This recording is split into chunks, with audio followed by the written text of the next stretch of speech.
constrangido diante da manifestação do poder e do amor do nosso Deus por nós. E eu sei que você, como eu, nesses dias tem sido muito impactado, se você tem vindo durante esses dias da semana DEEP, como a gente chama, pelas palavras, pelas revelações, pelas direções que a gente tem ouvido nesses dias. E como disse Tiago ontem, né? A gente sempre fica na expectativa daquilo que vai ser falado, mas a gente confia na palavra que o Senhor colocou no nosso coração, e a gente sabe que de fato é direção do Senhor para a igreja. E aí eu fico pensando assim, não sei se você pensou isso enquanto você recebia essas ministrações, enquanto o pastor Paulo pregou, o nosso irmão Clefson, o nosso irmão Tiago. Você se pergunta, onde é que eu estava que eu não vi isso? Na palavra. Onde é que eu estava que essa palavra não falou isso comigo? E talvez você seja até um leitor da Bíblia e você já tenha até lido os textos que eles compartilharam com a gente. Mas talvez a tua leitura da Bíblia seja mera informação. Talvez você tenha se exposto à leitura da palavra como a leitura de, talvez, mais um livro. Ou talvez você tenha simplesmente se colocado no lugar de alguém que, por si mesmo, vai conseguir entender a revelação. Mas, de fato, não há em nós condição humana de entender a revelação, a não ser pela ação do Espírito. E é justamente sobre isso que eu quero conversar com você nessa noite. A gente vai conversar um pouquinho a respeito disso, de uma oração que o apóstolo Paulo fez, pedindo ao Senhor que essa revelação chegasse ao nosso coração. Então, eu vou pedir que você abra sua Bíblia no texto de Efésios, capítulo 1. E nós vamos ler uma oração que Paulo fez por esses irmãos dessa igreja, mas que também nos alcança. Efésios, capítulo 1, nós vamos ler dos versos de 15 a 23. Efésios 1, de 15 a 23, diz assim a palavra do Senhor. Desde que eu soube da sua fé no Senhor Jesus e do seu amor pelo povo santo em toda parte, não deixo de agradecer a Deus por vocês em minhas orações. Peço que Deus, o Pai glorioso de nosso Senhor Jesus Cristo, lhes dê sabedoria espiritual e entendimento para que cresçam no conhecimento dele. Oro para que seu coração seja iluminado, a fim de que compreendam a esperança concedida àqueles que ele chamou e a rica e gloriosa herança que ele deu a seu povo santo. Também oro para que entendam a grandeza insuperável do poder de Deus para conosco, os que cremos. É o mesmo poder grandioso que ressuscitou Cristo dos mortos e o fez sentar-se no lugar de honra à direita de Deus, nos domínios celestiais. Agora, ele está muito acima de qualquer governante, autoridade, poder, líder ou qualquer outro nome, não apenas neste mundo, mas também no futuro. Deus submeteu todas as coisas à autoridade de Cristo e o fez cabeça de tudo para o bem da igreja. E a igreja é seu corpo. Ela é preenchida e completada por Cristo, que enche consigo mesmo todas as coisas em toda parte. Senhor, nós te louvamos e te bendizemos pela tua palavra lida, Senhor. É a tua palavra e nós temos expectativas para aquilo que o Senhor tem a nos falar. Por isso, mais uma vez, te pedimos, fala conosco nessa noite. Que a tua palavra não seja mera informação, mas que seja uma revelação para nós. Em nome de Jesus. Amém. Paulo está aqui, diante dessa igreja, e ele se alegra com essa igreja, com a igreja de Éfeso. Ele começa a dar graças ao Senhor por essa igreja e começa a interceder ao Senhor por essa igreja. E essa é a oração que a gente acabou de ler, a oração que Paulo faz ao Senhor em favor dos coríntios, ou dos irmãos de Éfeso. E eu queria chamar a tua atenção a partir do verso 18, quando Paulo vai nos dizer assim: oro para que seu coração seja iluminado. E talvez aí na tua versão você vai encontrar para que vocês tenham olhos iluminados, olhos abertos. E Paulo aqui está intercedendo por esses crentes dessa igreja de Éfeso, não somente por uma revelação que trouxesse para eles uma informação, mas para algo que fosse além do intelecto, que mexesse com os sentimentos, com as emoções, que mexesse com a razão, mas também com a emoção, mas também com os sentimentos daquele povo. Paulo queria que eles tivessem, de fato, o coração iluminado. E você pode me perguntar, mas como é que a gente pode ter um coração iluminado? Como é que eu posso ter um coração iluminado? Mas Paulo já nos dá essa resposta ainda no verso 17. Ele vai dizer assim, ó: peço que Deus, o Pai glorioso de nosso Senhor Jesus Cristo, lhes dê sabedoria espiritual e entendimento para que cresçam no conhecimento dele. Paulo vai dizer que ora para que esses crentes recebam sabedoria espiritual e entendimento. Você só vai conseguir ter o coração iluminado, a mente iluminada, se você receber dessa sabedoria espiritual e desse entendimento. A grande questão aqui é saber quem é que te dá isso. Quem é que é capaz de te dar sabedoria espiritual e revelação? Ontem Tiago falou um pouquinho a respeito disso, da revelação, que é uma das características ou talvez prerrogativas para que a gente tenha autoridade. Mas você só vai receber dessa sabedoria espiritual e dessa revelação no seu espírito se você for cheio do Espírito Santo. É preciso ser cheio do Espírito Santo para que você possa receber dessa sabedoria espiritual e dessa revelação. Eu queria te convidar a abrir sua Bíblia em 1 Coríntios, capítulo 1,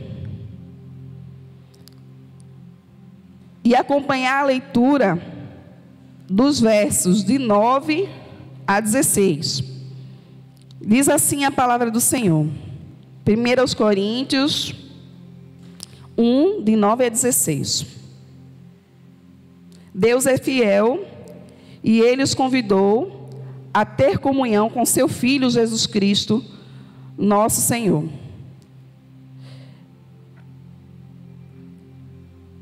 Acaso, eu realmente, eu acredito que eu anotei aqui a referência errada desse texto. Só um instante.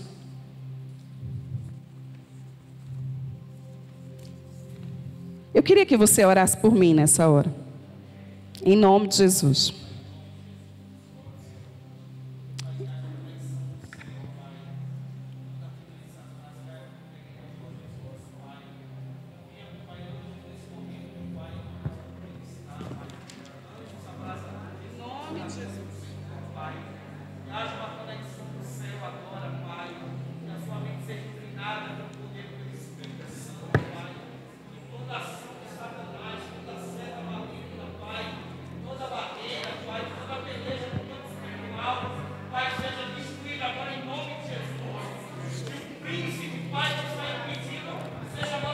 Em nome de Jesus. Em nome de Jesus, Senhor, eu concordo, Pai. Eu concordo com a oração dos teus filhos. Senhor, eu me coloco à tua disposição para que a tua palavra possa ser pregada, Senhor. Em nome de Jesus, todo ataque do inferno é repreendido agora, em nome de Jesus. Nós cremos na tua palavra, nós cremos na revelação da tua palavra e nós cremos na dispensação do teu Espírito nessa noite, Senhor. Por isso, Pai, fala conosco, nos ajuda, nos auxilia, em nome de Jesus, Senhor, em nome de Jesus. Amém. Meu irmão, você não vai nunca compreender a palavra lendo ela de maneira natural. Não será possível você compreender a palavra de forma natural. Por quê? Porque as coisas espirituais, elas só são discernidas espiritualmente. Você só discerne coisas espirituais espiritualmente. A palavra do Senhor vai nos dizer isso. Não vai haver ensino eficaz da palavra se esse ensino não for feito no poder do Espírito. Se não é mera informação, se não é mero conhecimento humano, mas para que exista revelação, para que isso mude vidas, para que isso transforme vidas, isso só pode ser feito no poder e na autoridade do nome de Jesus, com o auxílio da pessoa bendita do Espírito Santo de Deus. E quando Paulo está aqui orando para que o coração dos crentes da igreja de Éfeso seja iluminado, isso tem um objetivo. A partir de uma mente iluminada, Paulo vai interceder para que esses crentes de Éfeso compreendam a esperança do seu chamado. Compreender a esperança do seu chamado. E eu queria te fazer uma pergunta nessa noite. Você sabe qual é o seu chamado? E você sabe qual é a esperança desse chamado? Paulo ora pelos crentes da igreja de Éfeso para que eles tenham o coração, para que eles tenham a mente iluminada, para que eles compreendam a esperança do seu chamado. Mas a verdade é que muitos de nós não temos compreensão clara do que isso significa. Ontem a gente ouviu um pouquinho o Tiago falando a respeito disso. E a gente vai entender pela palavra do Senhor, nesse próprio livro de Efésios, que Deus nos chamou para o louvor da sua glória. Há para nós um chamado que é atemporal. E esse chamado atemporal, como diz o nome, ele não está ligado ao tempo ou às circunstâncias. O seu chamado é adorar a Deus. É estar com Ele, como a gente ouviu ontem à noite. É adorá-lo independente das circunstâncias, independente do tempo, porque você vai fazer isso por toda a eternidade. Adorar ao Senhor. E dentro desse chamado atemporal, nós vamos encontrar o nosso chamado que é temporal. E esse chamado temporal vai estar ligado às circunstâncias, ao tempo da igreja aqui nessa terra. E ele está relacionado com a proclamação da palavra, com a cura, com a libertação, com o ensino, enfim. Esse é o chamado que a igreja exerce aqui na terra. Mas a grande questão é que a maioria de nós faz uma grande confusão com isso. Por quê? Por quê? Porque a gente coloca o que é passageiro no lugar do que é o eterno. E a gente não coloca o que é primeiro em primeiro lugar. A gente coloca o serviço a Deus no lugar de estar com Ele.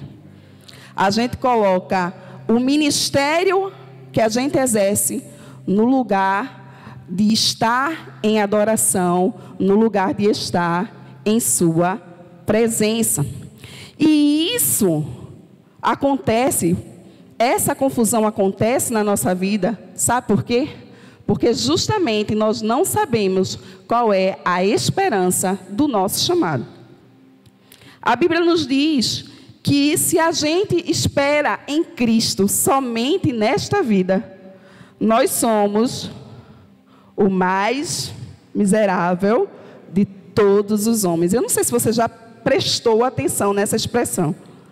Se você espera em Cristo somente nessa vida, você é o mais miserável de todos os homens.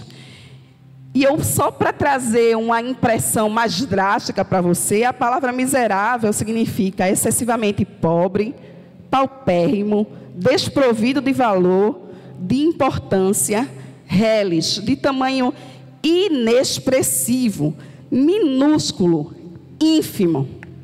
Meu irmão, Se você espera em Cristo somente nessa vida, essa é a sua definição.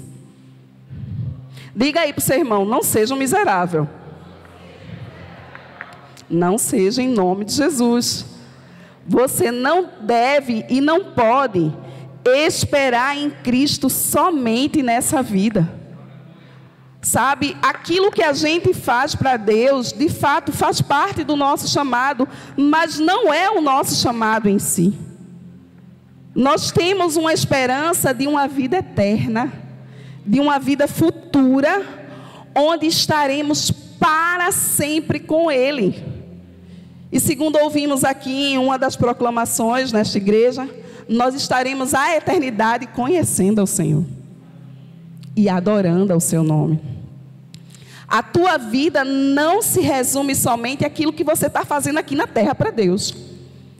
Se você acha que a sua esperança se resume a isso, a palavra do Senhor está te dizendo: você é o mais miserável de todos os homens. Na realidade, há inúmeras promessas e há inúmeras recompensas que a palavra do Senhor nos diz que estão reservadas para você, mas não somente aqui nessa vida, sabe?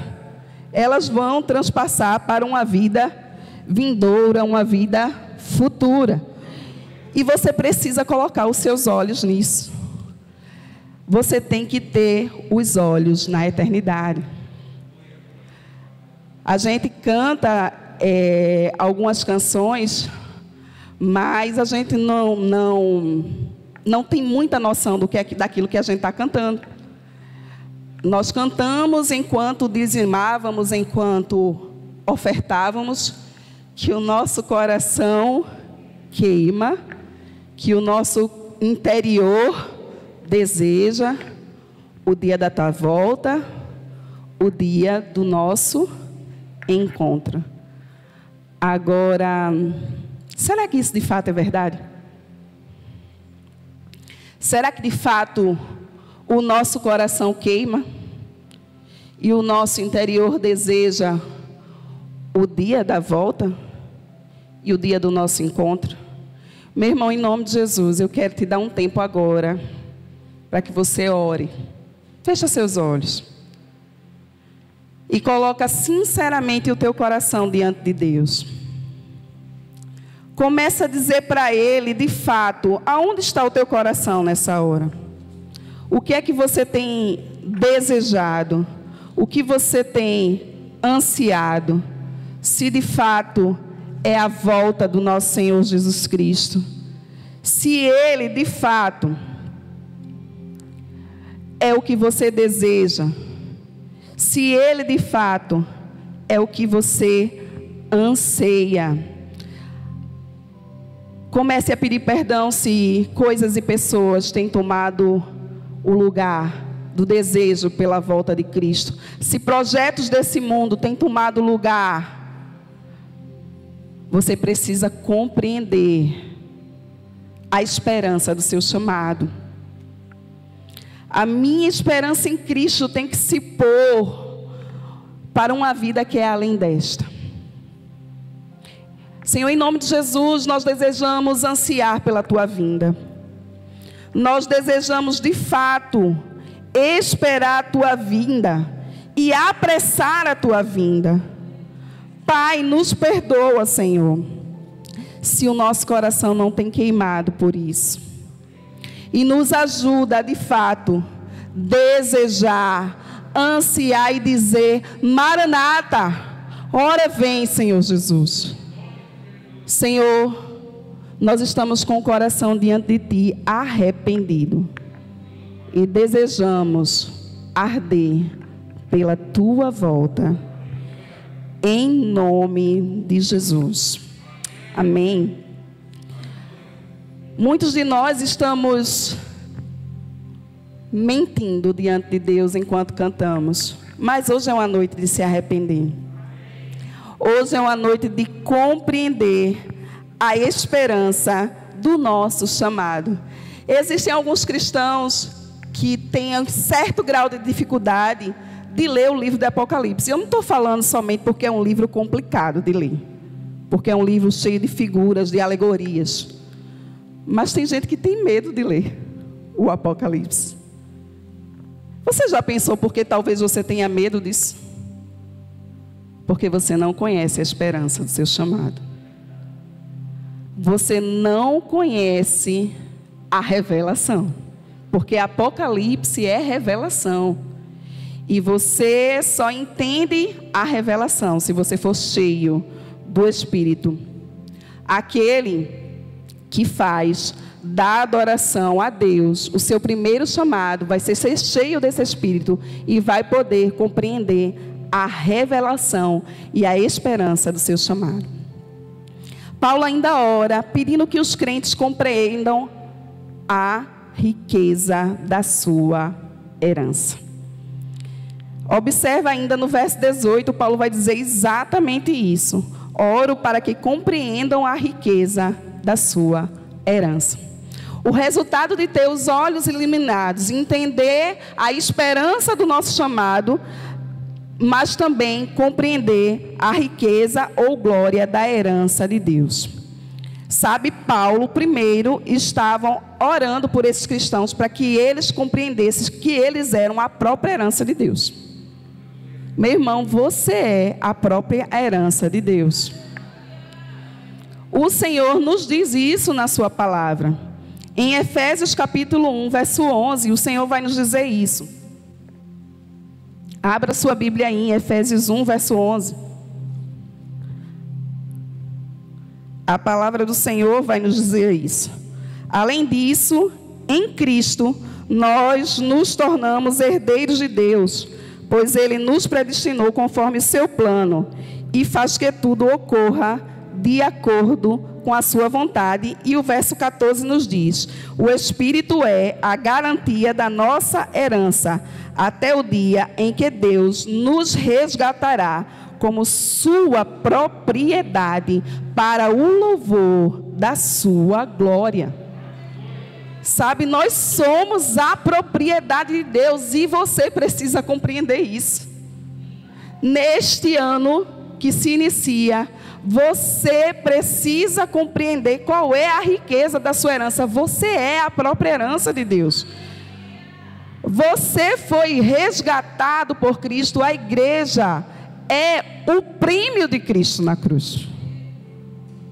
Você é a própria herança de Deus. Mas também você precisa compreender o que é que você vai receber da parte de Deus. Vai lá para Colossenses capítulo 1, verso 12. Colossenses 1, 12. Diz assim a palavra do Senhor. Colossenses capítulo 1, verso 12. E sempre deem graças ao Pai. Ele os capacitou para participarem da herança que pertence ao seu povo santo, aqueles que vivem na luz. E Romanos capítulo 8, verso 17. Romanos capítulo 8, verso 17. Nos diz assim a palavra do Senhor: se somos seus filhos, então somos seus herdeiros, e portanto co-herdeiros com Cristo. Se de fato participamos de seu sofrimento, participaremos também da sua glória. Aleluia!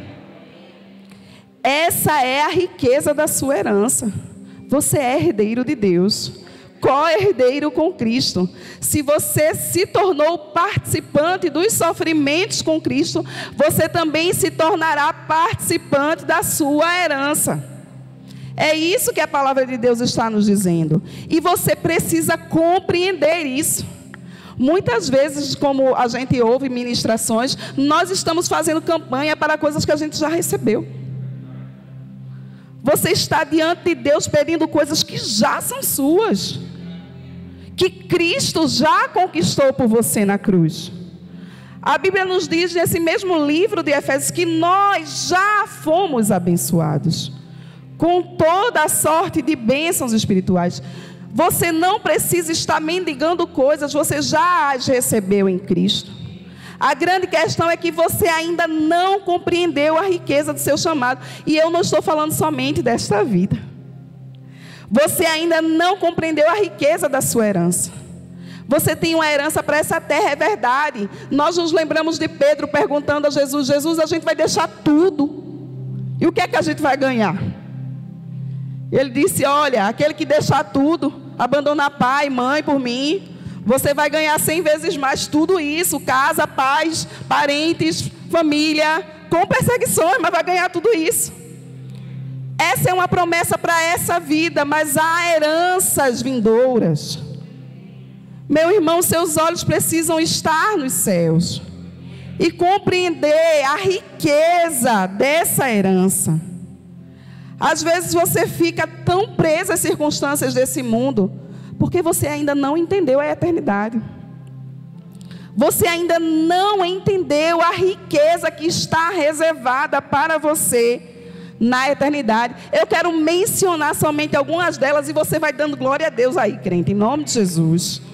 Vai se alegrando, porque essas são promessas para você na eternidade. Primeiro, você vai ter a vida eterna. A Bíblia nos diz exatamente isso em Apocalipse, capítulo 2, verso 7, parte B: ao que vencer, dar-lhe-ei de comer da árvore da vida, que está no meio do paraíso de Deus. Ou seja, só os salvos terão o direito de comer da árvore da vida e viver eternamente. Para você está reservada essa promessa, a promessa da vida eterna. Mas não somente isso, não sofrer o dano da segunda morte. Você não vai passar pelo lago do fogo. A Bíblia nos diz isso, que vencer não receberá o dano da segunda morte. Mas não para por aí, você vai receber um novo nome. Ao que vencer, darei a comer do maná escondido, e dar-lhe-ei uma pedra branca, e na pedra um novo nome escrito, o qual ninguém conhece, senão aquele que o recebe. Aleluia, meu irmão. Essas promessas devem fazer seu coração exultar. Essas promessas devem fazer você saltar de alegria. E se isso não está acontecendo comigo e com você, é porque a gente tem uma vida muito terrena. Mas ainda outras promessas, meu irmão, você vai julgar as nações. Você vai julgar as nações. A Bíblia nos diz: ao que vencer e guardar até o fim as minhas obras, eu lhe darei poder sobre as nações, e com vara de ferro as regerás, serão quebradas como vasos de oleiro, como também recebi de meu Pai. Aleluia. Você também vai receber vestes brancas, e não vai ter o seu nome riscado do livro da vida, e vai ter o seu nome confessado diante de Deus e dos seus anjos. Essas são promessas para o que vencer, para o que compreender a riqueza da sua herança. O Senhor vai confessar o seu nome.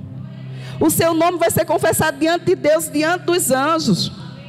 Essas são promessas para você, igreja. Sabe, é muito maior do que qualquer plano que você possa fazer para aqui, para essa terra. É muito maior do que qualquer sonho que eu e você possamos ter. Ainda uma coluna no templo de Deus, com o nome de Deus, o nome da cidade, a Nova Jerusalém e o seu novo nome. Você vai ser coluna no templo de Deus.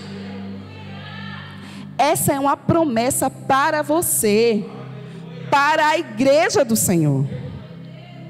Você precisa compreender a riqueza da sua herança.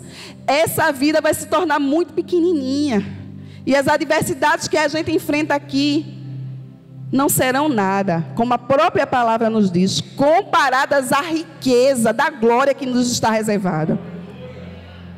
Essas são promessas para você. Aleluia. E ainda, você vai ser convidado a se assentar com Jesus no seu trono.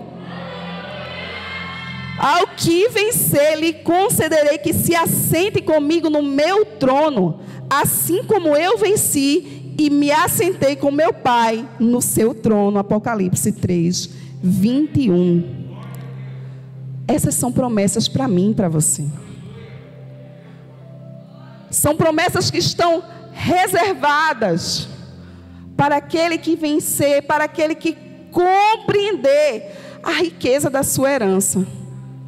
Sabe, mas nós ouvimos no segundo dia aqui que salvação se perde. E que para que você receba disso, receba dessas promessas, você precisa ter o penhor dessa herança. Você precisa ter o Espírito Santo de Deus. Precisa estar cheio desse Espírito.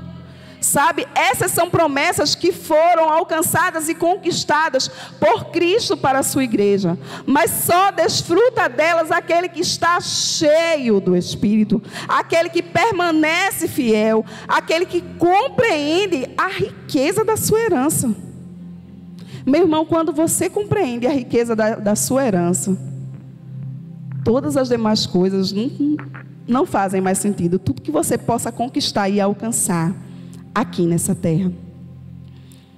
Mas Paulo ainda pede e ora por esses crentes, pedindo para que eles compreendam a grandeza do seu poder.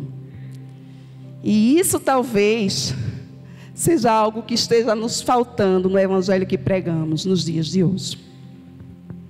Compreender a grandeza do poder. Eu fico pensando aqui que há tanta força na proclamação da palavra. Vocês não têm noção do nível de dificuldade que eu estou enfrentando aqui para proclamar a palavra. Há tanta força para se convencer alguém que ela precisa de Jesus. Há tanta força para conduzir uma igreja numa vida de santidade. Há tanta força sendo empenhada para preservar uma igreja santa e imaculada. É verdade, isso dá trabalho, mas eu estou falando de desgaste físico, de força humana. Por que isso acontece? Porque nos falta a compreensão do poder. Nos falta a compreensão do poder que habita em nós. Sabe, a gente vive um evangelho baseado na força humana. Mas nos falta a compreensão do poder, o mesmo poder que ressuscitou a Jesus Cristo dentre os mortos. Esse é o poder que habita em nós, o poder do Espírito Santo de Deus. Sabe, talvez a gente gaste tanto tempo fazendo coisas que a gente não receba desse poder, porque a gente se afasta dessa presença. E aí a gente gasta mais tempo fazendo do que sendo. Gasta mais tempo tentando convencer do que recebendo dele. O nosso evangelho não pode ser um evangelho pregado somente de palavras. Ele precisa ser um evangelho pregado no poder do Espírito. A Bíblia vai nos falar que Jesus, lá em Lucas capítulo 4, depois de ser batizado, naquele episódio onde o Espírito desce sobre ele, cheio do Espírito, é conduzido pelo próprio Espírito ao deserto. E lá no deserto, ele é tentado 40 dias. É isso que o texto de Lucas nos diz. Ele é tentado 40 dias pelo inimigo. E eu fico pensando, meu irmão, se Jesus precisava estar cheio do Espírito para passar pelo deserto e ser tentado, imagine eu e você. E por que é que a gente acha que a gente pode fazer as coisas sem estar cheio? Nós precisamos nos lembrar que não viver cheio do Espírito é pecado. O Senhor nos ordenou: enchei-vos do Espírito Santo. Se eu não me encho do Espírito, eu estou em desobediência. Se você não se enche do Espírito, você está em desobediência. E você vai repetindo histórias, tentando fazer coisas que não dão certo, porque elas estão sendo feitas na sua própria força. Jesus Cristo foi levado ao deserto cheio do Espírito, e lá ele foi tentado por Satanás, mas de lá ele saiu cheio do Espírito. A Bíblia vai nos dizer que ele sai do deserto cheio do Espírito, e Jesus começa a fazer sinais e maravilhas, milagres, expulsar demônios, curar enfermos, ressuscitar mortos, no poder do Espírito. Mas a gente quer fazer na nossa habilidade humana. A gente quer fazer na nossa força, porque a gente não compreendeu o poder, a grandeza do poder que habita em nós. Ou talvez a gente nem tente fazer, porque a gente se acovarda e a gente não compreende a autoridade que a gente recebeu por Jesus lá na cruz.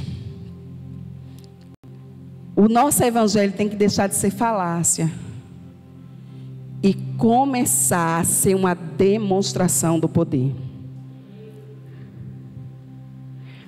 Eu ouvi há muitos anos atrás um testemunho de um missionário lá na África, o pastor Joed Venturini. Esse missionário é médico, e ele começou a se estabelecer em Moçambique, com uma escola para crianças e uma clínica para atendimento médico. E ele fazia visita às aldeias. E numa dessas visitas, que ele visitava uma aldeia onde o curandeirismo, como em toda a África, é muito forte. A feitiçaria era muito forte nessa aldeia. E de repente o feiticeiro, o curandeiro, chega com um menino semi-morto nos braços e apresenta aquele menino ao pastor Joed e diz assim para ele: se você falar agora com seu Deus e ele curar esse menino, eu vou crer nesse Deus. Porque todos os curandeiros e feiticeiros dessa aldeia já tentaram e nada aconteceu, e ele está à beira da morte. Ele estava falando com um médico, mas naquela hora ele estava falando com um homem cheio do poder de Deus. O curandeiro não disse assim: doutor, dê para ele um remédio para que esse menino fique bom. Não estou falando contra a medicina, não é isso. Mas naquela hora o evangelho tinha que ser demonstrado no poder. E o pastor Joed declara sobre a vida daquele menino palavra de cura. E aquele menino praticamente ressuscita, porque ele estava moribundo. E ele se levanta. E não somente o curandeiro, mas toda a tribo creu em Jesus. Você entende o que é pregar um evangelho no poder? Meus irmãos, nós vivemos num contexto onde as pessoas estão acostumadas a ver o poder das trevas.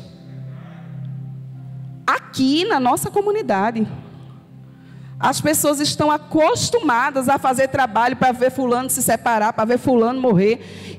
E elas creem nisso porque elas veem o poder das trevas se manifestando. E por que é que o poder de Deus não se manifesta através da nossa vida que somos a igreja? Por que é que quando a gente está diante do enfermo, a gente ora assim: se o Senhor quiser? Meu irmão, você já está sendo incrédulo. Porque a palavra diz que Deus quer. E a autoridade e o poder já nos foi dado. Meu irmão, você não tem que orar por cura, você tem que ministrar cura. O Senhor Jesus disse: curai os enfermos. Mas por que é que a gente não faz isso? Porque a gente não compreendeu o poder que habita em nós. A gente não compreendeu a grandeza do poder. E a gente vive um evangelho de faz de conta. a gente faz de conta que a gente anseia por Jesus. E a gente canta equibalo, e a gente pula, e a gente diz, apressando, esperando. Tu não está apressando, não. Tu não fala de Jesus para ninguém. Isso é mentira. Você precisa se arrepender nessa noite e começar a compreender a esperança do seu chamado. Eu preciso me arrepender nessa noite. Eu preciso ter o coração iluminado. Senhor, a tua palavra diz que nós temos a mente de Cristo. Mas parece que a nossa mente está cauterizada pelo pecado. Eu preciso ter a mente de Cristo. Jesus não se intimidava, Jesus tinha ousadia, mas eu sou tímida. Eu preciso compreender a herança que me está proposta em Cristo. Aí eu vou deixar de fazer planos somente para essa vida. Eu vou deixar de ser uma mulher miserável porque eu espero em Cristo somente nessa vida. E eu vou começar a compreender a grandeza do seu poder. Sabe, eu vou começar a entender que não é a minha força, mas é a força que habita em mim. É a força do Espírito Santo de Deus, que fez Jesus ressuscitar dentre os mortos, que fez com que naquele dia a terra tremesse, terremotos acontecessem. E não somente Jesus, a Bíblia diz que quando Jesus foi ressuscitado dos mortos, outros ressuscitaram com ele por causa do grande poder que foi operado. Você entende isso? Esse é o poder que habita dentro de você. Meu irmão, a gente fica perdido, esperando que a ciência diga, agora a vacina está pronta e a gente pode viver. Agora, não são eles quem dão a direção para o mundo. Não pode ser. Quem é a voz de Deus na terra? Quem é a voz de Deus na terra? Você precisa ter nessa noite o coração iluminado para entender quem você é, o poder que habita em você e a herança que está proposta para você. Fica de pé em nome de Jesus.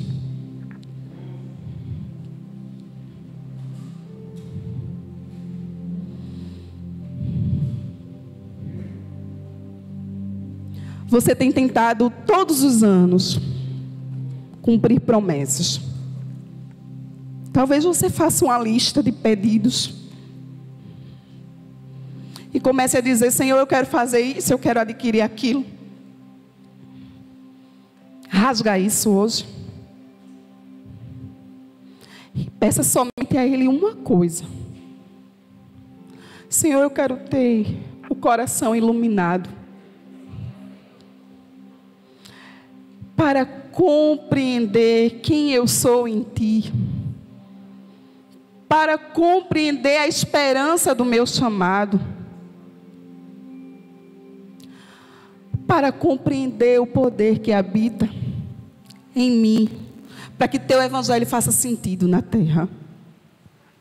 Comece a orar assim agora em nome de Jesus.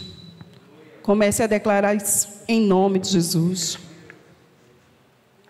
Em nome de Jesus.